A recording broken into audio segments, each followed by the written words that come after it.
All right, up until now, I've obviously been doing everything with it disassembled. I think it's time to assemble it so I can kind of see it as a whole and start adding on the last weathering as one final unit. So I'm going to do that off camera so I don't bore you too much more than I already am. So let me get this guy assembled and we will proceed. I just realized I have not painted the hand. It's still in the primer color. So let me start off with a base coat of Vallejo German gray. And now I'm going to sponge on some neutral gray and a dry brush of sky gray. Now you can probably guess the next step. I'm going to shade it all down with Nuln oil.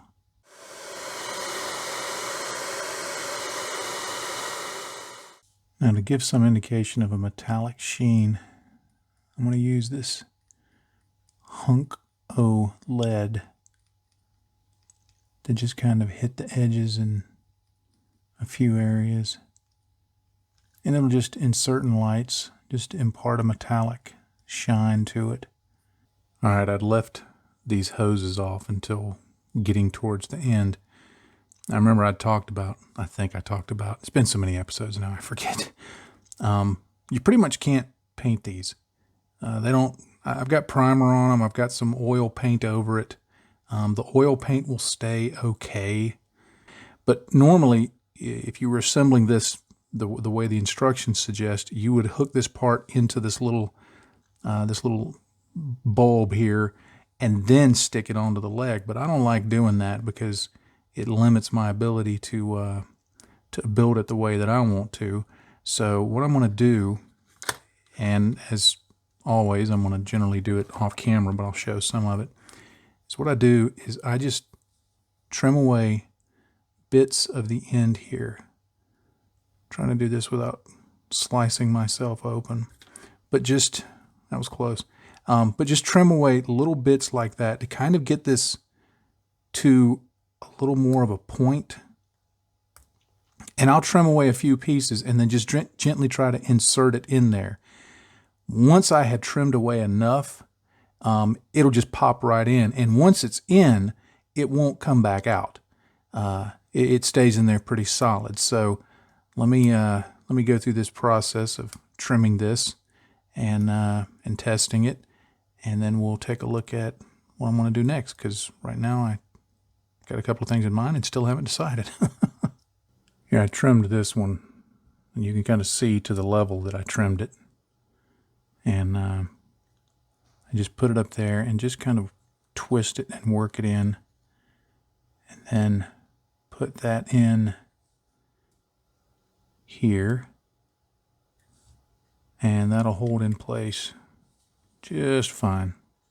All right, there he is, fully assembled. Now to figure out what the heck I want to do next. One thing I definitely need to do is put some little wires from here to here on the feet and legs. Now for this, I like to use lead wire, and I got this from, I think they've gone out of business, but got this from Radio Shack quite a few years ago, and it's just a 0.022 inch diameter soldering wire. I've cut off 4 pieces of the solder here. I guessed at one and tested it, and it actually worked, so I just cut 3 more exactly like it. But what I do is I start by just bending the end of each piece roughly where it needs to be bent. I don't get too hung up about if it's perfect. I just want to be able to reach each of them. And then I bring in some super glue. Got a little puddle of it there. I just put a dot on the end. Now, it would have been neater to do this ahead of time, and by neater I mean cleaner, not neater as in neato cool. But I don't like having those wires in when I'm trying to work on it.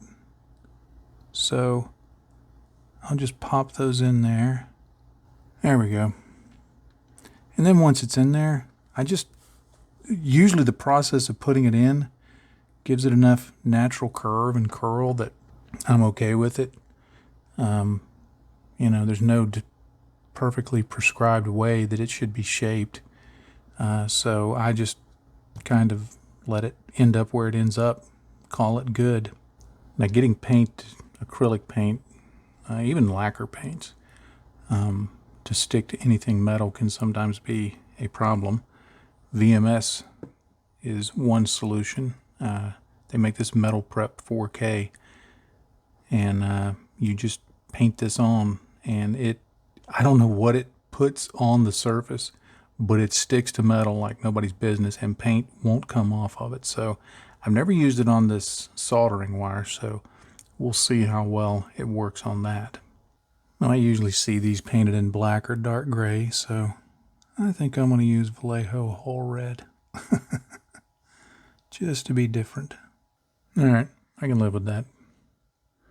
It's wires. That's what it's supposed to be. I'm at the point that I'm going to start just kind of using multiple products and doing multiple things at one time. It's easier on camera to demonstrate. First you do this, then you do this, then you do this. But my preference, if I'm building, though I rarely do it, if I'm building just for myself, the camera's not on and I'm sitting here working, is to have lots of things in the palette and just start applying them as needed, as it comes to mind.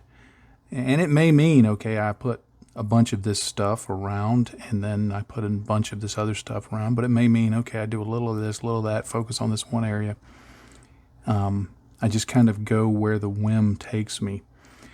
So what I'm going to be working with right now is I'm going to use some pigments from Wilder, this desert sand pigment, and these Africa dust effects from AK, which is an enamel product, and then this dark streaking grime also from AK, which is another enamel product.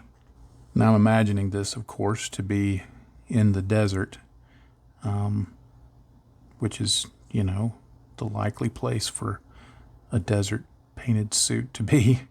So I want to put on some of the enamel dust effects,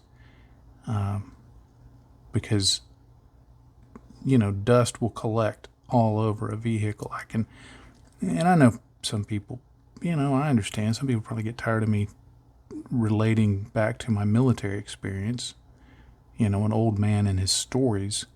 But I do think they're relevant in that, you know, I've been in, for example, a desert environment and seen what it does on a vehicle.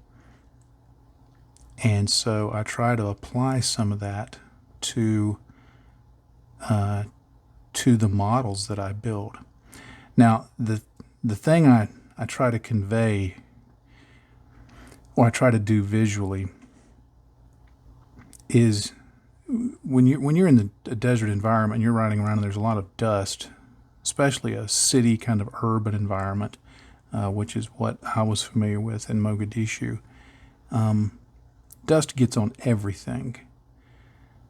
But I feel like if you just cover everything in dust, it's not as visually interesting than as if you have dust in some areas. So that's the way I'm going to be applying this on, is to put some on